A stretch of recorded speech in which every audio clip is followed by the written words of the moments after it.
Hai everyone, tanpa terasa ini adalah online Friday sermon kita yang ke-13. Gue yakin lo semua udah mulai terbiasa kan dengerin sermon secara online. Tapi gue harap teman-teman tetap bisa fokus, tetap mau catat, tetap mau belajar, pakai hati yang rendah hati, mau belajar, semangat untuk belajar sesuatu yang baru ya. So, hari ini siapin semangat, siapin catatan, dan hari ini kita akan belajar dari salah satu tokoh yang minggu lalu juga kita pelajari, yaitu Bapak Abraham. Seperti tema kita bulan ini, kita akan banyak bahas tentang life purpose. Dan life purpose pasti ada kaitannya dengan panggilan hidup. Minggu lalu kita belajar kan bahwa panggilan hidup dari Tuhan itu benar-benar gak hanya tentang hidup bahagia, tapi hidup yang bermakna. Gue yakin kita semua pasti pengen memiliki hidup yang bermakna. Ya, sebelum kita mulai pelajaran hari ini, gue ajak teman-teman untuk berdoa terlebih dahulu ya. Tuhan, terima kasih buat malam, siang, sore, atau pagi, kapanpun teman-teman mendengarkan pesan ini, biar hati kami bisa belajar dan berfokus pada Tuhan. Hati kami siap, hati kami seperti tanah yang subur, sehingga ketika firman dipelajari bisa menjadi kehidupan dan kami bisa menangkapnya dengan baik. Terima kasih, amin. Ya, judul sermon gua hari ini adalah Into the Wild, Don't Give Up Because You've Messed Up. Jangan nyerah hanya karena lu udah melakukan sesuatu yang berantakan. Jangan nyerah hanya karena sekedar lu melakukan sesuatu yang berantakan. Sorry, gak ada sekedarnya deh. Intinya jangan nyerah. Dan dalam menjalani panggilan hidup, ketika kita say yes terhadap God's direction, ya, seringkali kita ngalamin namanya up and down. Dan hari ini kita harus pelajari tentang hal itu ya teman-teman. Dan ketika kita ikut Tuhan pun ada sometimes kita ngerasa feel bad, kita ngerasa unworthy dan sebagainya. Dan gue akan kembali ingat-ingat lagi tentang pertanyaan yang dipelajari minggu lalu. Buat apa sih kita diciptain? Sebagai manusia, kenapa sih kita bisa ada di dunia ini? Apa sih tujuannya kita ada di dunia ini? Apa sih? Ya, sebelum kita belajar dari Abraham, kita baca dulu kebenarannya di Efesus 2 ayat yang ke-10. Terjemahan dari New Living Translation. Di situ dikatakan, "For we are God's masterpiece. He has created us anew in Christ Jesus, so we can do the good things He planned for us long ago." Jadi, teman-teman, kita itu adalah God's masterpiece, ya. Karya yang luar biasanya Tuhan. Dan kita ini benar-benar buatan Allah, diciptakan dalam Kristus Yesus untuk melakukan pekerjaan baik. Nah, itu hidup kita. Hidup kita itu sudah didesain oleh Tuhan jauh-jauh dari sebelum kita lahir. Kita harus deal dulu dengan hal ini, bahwa Tuhan Maha Tahu. Tuhan tahu benar-benar tentang kehidupan kita ke depan, karena Dia sudah merencanakannya dari semula, teman-teman. Kita lanjut ke cerita Abraham tentang bagaimana dia mengejar panggilan hidupnya, menjalani tujuan hidupnya. Abraham say yes kepada panggilannya Tuhan, ya. Dia into the wild. Dia benar-benar dari Ur Kasdim yang nyaman, nikmat, keluarganya di sana, semua dia punya. Ya, kalau minggu lalu kita dengar cerita itu kan, dia say yes kepada panggilannya Tuhan. Keluar, gak tahu kemana. Bahkan Tuhan gak sebut kemananya. Begitu di firman dibacakan di Kejadian 12 kalau nggak salah minggu lalu, gak tahu kemananya. Ya, perkataan dia pada panggilan Tuhan itu pasti merubah seluruh hidup kita. Bukan untuk memperoleh kebahagiaan ya, sekali lagi ya, tapi untuk memenuhi desain Dia, menjadi hidup kita bermakna. Mari kita pelajari cerita Abraham. Abraham say yes to God direction. After that, bagaimana sih perjalanan Abraham mengikuti panggilannya? Bagaimana perjalanannya? Apakah mulus? Langsung mendapat yang dia mau? Apakah lancar? Sesuai dengan yang diharapkan? Apakah kita langsung say yes? Langsung Tuhan itu memenuhi seluruh kebutuhan Abraham? Hidupnya kaya raya, bisa pesta pora, bisa foya-foya, tinggal masuk surga. Apakah seperti itu ketika kita mengatakan yes pada panggilannya Tuhan? Kita lihat ceritanya ya. Pokoknya di pikiran kita seringkali gitu kan. Hubungan pada panggilan Tuhan, tujuan dari Tuhan langsung kenyamanan, kenikmatan yang sifatnya relate dengan daging kita. Padahal nggak seperti itu teman-teman. Kita lihat dulu yuk. Kita baca di Kejadian 16 ayat yang pertama sampai ketiga dulu. Jadi kalau teman-teman tahu ya, janji Tuhan, panggilan Tuhan pada Abraham tuh di akhirnya ada kata-kata Tuhan akan menjadikan keturunan Abraham banyak sekali seperti bintang di langit, pasir di pantai. Artinya harusnya Abraham atau Abram di situ belum menjadi Abraham dan Sarai itu mempunyai anak yang sangat banyak. Tapi kenyataannya dia nggak punya anak. Nggak punya anak. Kita baca ya. Kejadian 16 ayat yang pertama. Adapun Sarai, istri Abram itu tidak beranak. Ia mempunyai seorang hamba perempuan orang Mesir, Hagar namanya. Berkatalah Sarai kepada Abram, "Engkau tahu Tuhan tidak memberi aku melahirkan anak. Karena itu baiklah hampiri hambaku itu, mungkin oleh dialah aku dapat memperoleh seorang anak." Dan Abram mendengarkan perkataan Sarai. Bayangin, istri nyuruh suaminya tidur sama pegawai. Istri nyuruh suami tidur sama karyawannya yang wanita.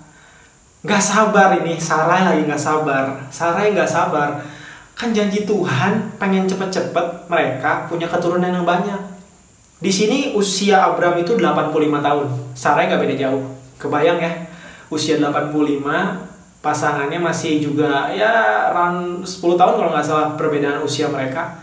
Itu benar-benar udah nggak bisa tuh kayaknya tenaga untuk berhubungan intim dan sebagainya. Sarai melihat hal itu mustahil, ya. Mata jasmani mereka menilai itu mustahil.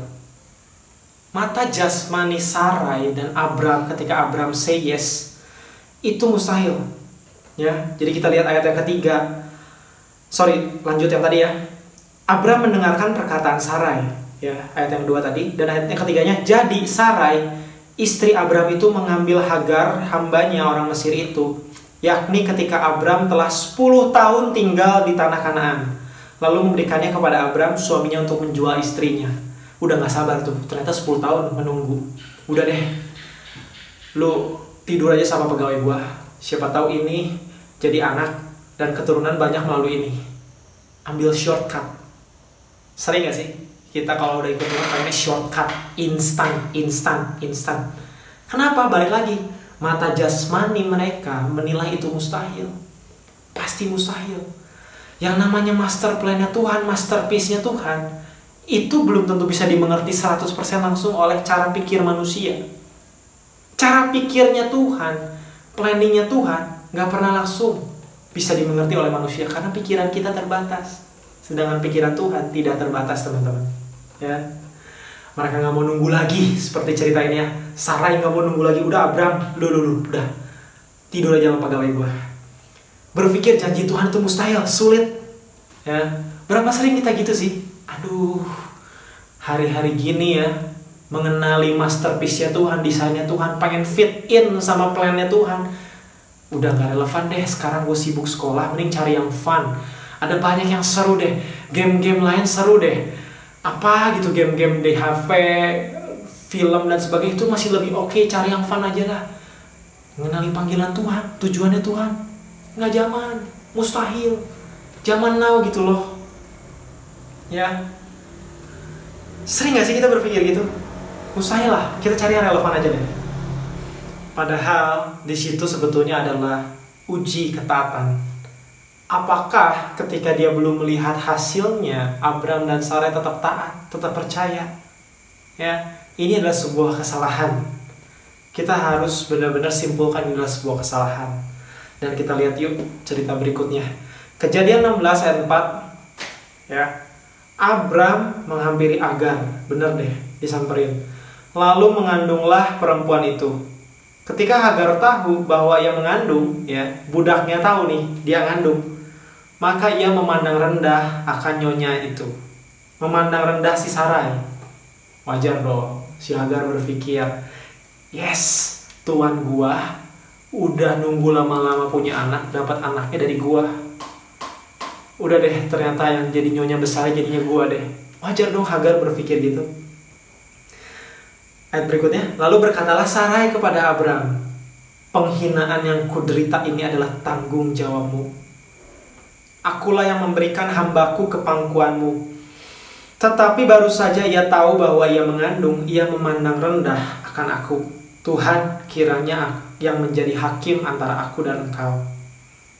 Kata Abram kepada Sarai, hambamu itu di bawah kekuasaanmu. Perbuatlah kepadanya apa yang kau pandang baik. Lalu Sarai menindas Hagar, sehingga ia lari meninggalkannya. Wow, cukup mess up ya. Jadi Sarai yang nyuruh kejadian hamil, Abraham begitu disuruh, oke aja, sama-samanya dia nggak sabar, pengen dapat anak secepat-cepat juga tuh. Hagar got pregnant, Sarai got jealous. Sarai melihat Hagar, kayaknya nih Hagar nih, budak gua nih yang bisa menggenapi janji Tuhan sama suami gua. Jadi Sarai benar-benar mulai benci sama Hagar, mulai menindas Hagar. Di situ yang gue bayanginnya Hagar lagi hamil besar, Sarai nyuruh Hagar hal-hal yang susah. Sampai di situ tulisannya Hagar kabur. Hagar posisi hamil, kabur dari rumah tuannya Abram, gak punya rumah berarti, gak punya makanan. Kondisi hamil, budak loh. Bayangin, dia bisa milih kabur, berarti penindasannya luar biasa tuh yang terjadi. Ya, so apa yang terjadi ya? Benar-benar things were a mess. Things were a mess. Benar-benar itu seperti berantakan sekali kisah ini. Di sini kayaknya berantakan sekali rumah tangga nih. Complicated banget. Tuan, nyonya, budak yang hamil budaknya oleh tuannya. Nyonyanya marah, tapi nyonyanya yang nyuruh. Complicated. Abram say yes lagi di situ. Jadi Abram say yes benar-benar akhirnya menimbulkan luka buat Hagar, menimbulkan luka juga buat Sarai. Sering gak sih dalam kita ikut Tuhan, kita tuh ngelakuin kesalahan? Ya, semua suffered. Ya, ini di tengah-tengah jalan ketika Abram benar-benar udah keluar dari Ur Kasdim ya. Ini di tanah Kanaan. Artinya udah mulai perjalanan sesuai yang Tuhan suruh. Tuhan udah kasih janji, punya keturunan, bapak segala bangsa, memberkati. Ternyata bahkan Abram dan Sarai melakukan kesalahan. Melakukan hal yang tidak sesuai yang Tuhan mau. Mess up. Bagaimana? Mess up pasti. Dan coba kita relate dengan kehidupan kita. Kalau kita ikut Tuhan, kita coba aktif, kita coba benar-benar ibaratnya ya, kita mau mengenal dia lebih, membangun iman lebih dengan kesengajaan. Tapi ketika kita melakukan kesalahan, kita sering gak feel unworthy, mess up, merasa berantakan, merasa gak layak. Aduh, kayaknya gue ditolak deh sama Tuhan. Kayaknya rencana Tuhan udah gak berlaku lagi deh dalam hidup gue. Kalau jadi Abram, jadi Sarai pasti berpikir gitu gak sih? Kayaknya kalau udah gini mah, aduh, Hagar pergi dari rumah, ditindas anaknya, bukan anak dari Sarai, padahal Tuhan bilang dari Sarai anaknya. Abram di situ menunjukkan ketidakpercayaan kalau istrinya udah tua dan dia udah tua nggak bisa punya anak. Menunjukkan ketidakpercayaan, padahal itu sedang dalam perjalanan menuju tujuan hidup yang Tuhan tetapkan, menjalani panggilan hidup yang Tuhan tetapkan, teman-teman. Ya.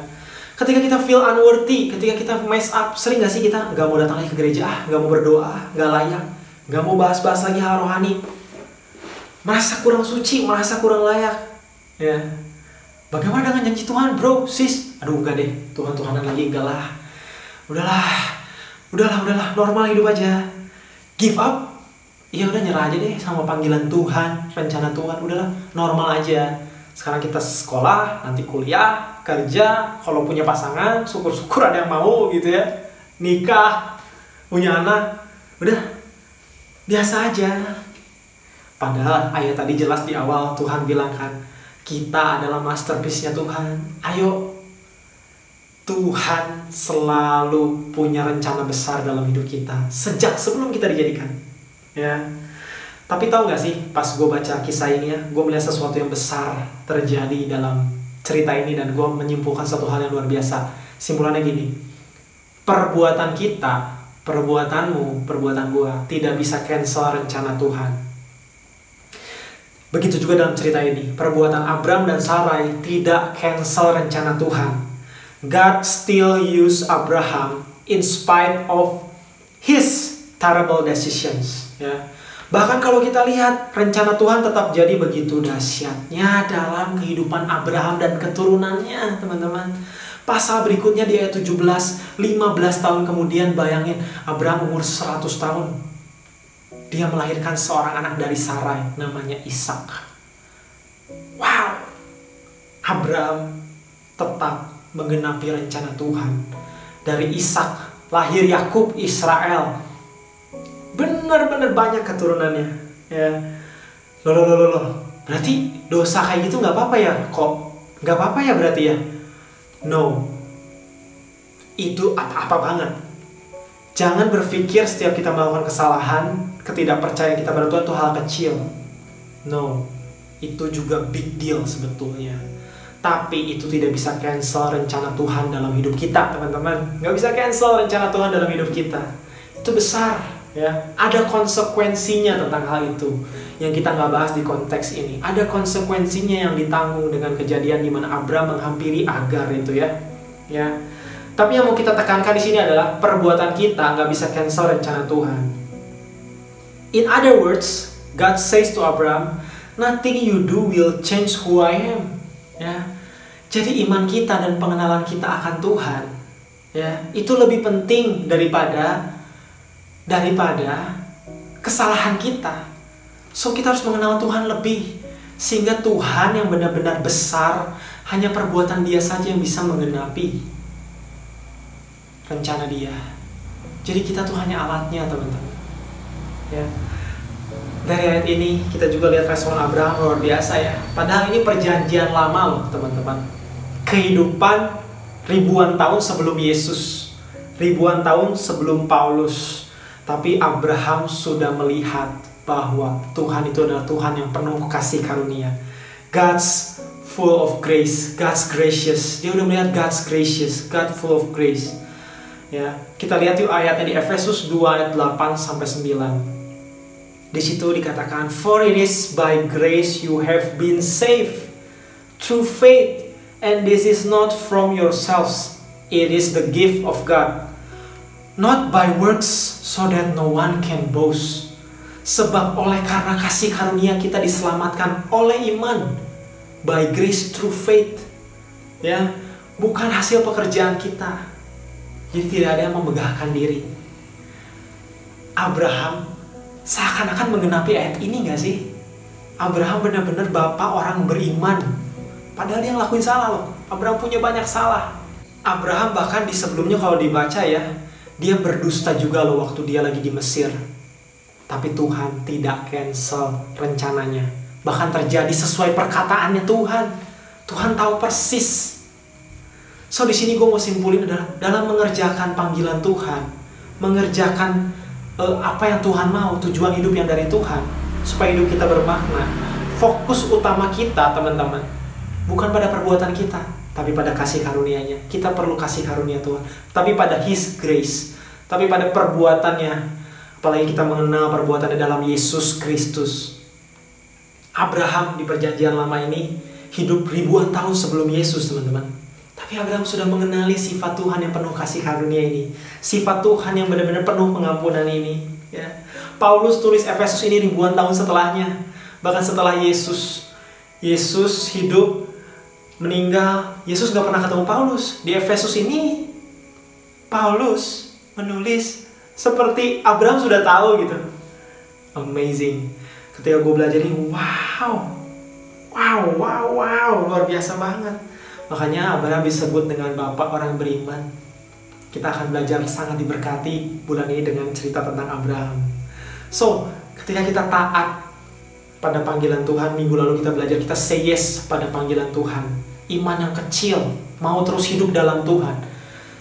Ini juga kita pelajari bahwa dalam mengerjakan panggilannya ada up and down panggilannya. Ya, lebih penting kita fokus pada perbuatannya. Karena perbuatan kita nggak bisa cancel rencana Tuhan. rencana Tuhan pasti jadi. So jangan give up, ya, jangan give up. Tuhan mau pakai kita orang yang gak sempurna untuk fit in dalam rencana Tuhan yang sempurna. Amazing ya.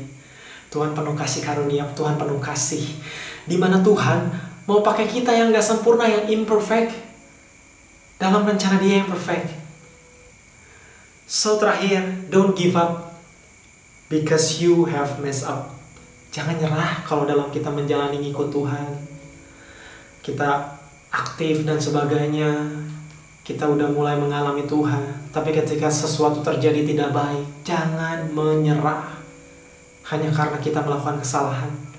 Jangan keluar dari tracknya Tuhan. Ayo kembali bekerja sama, ayo kembali beriman. Miliki respon seperti Abraham ketika dia salah.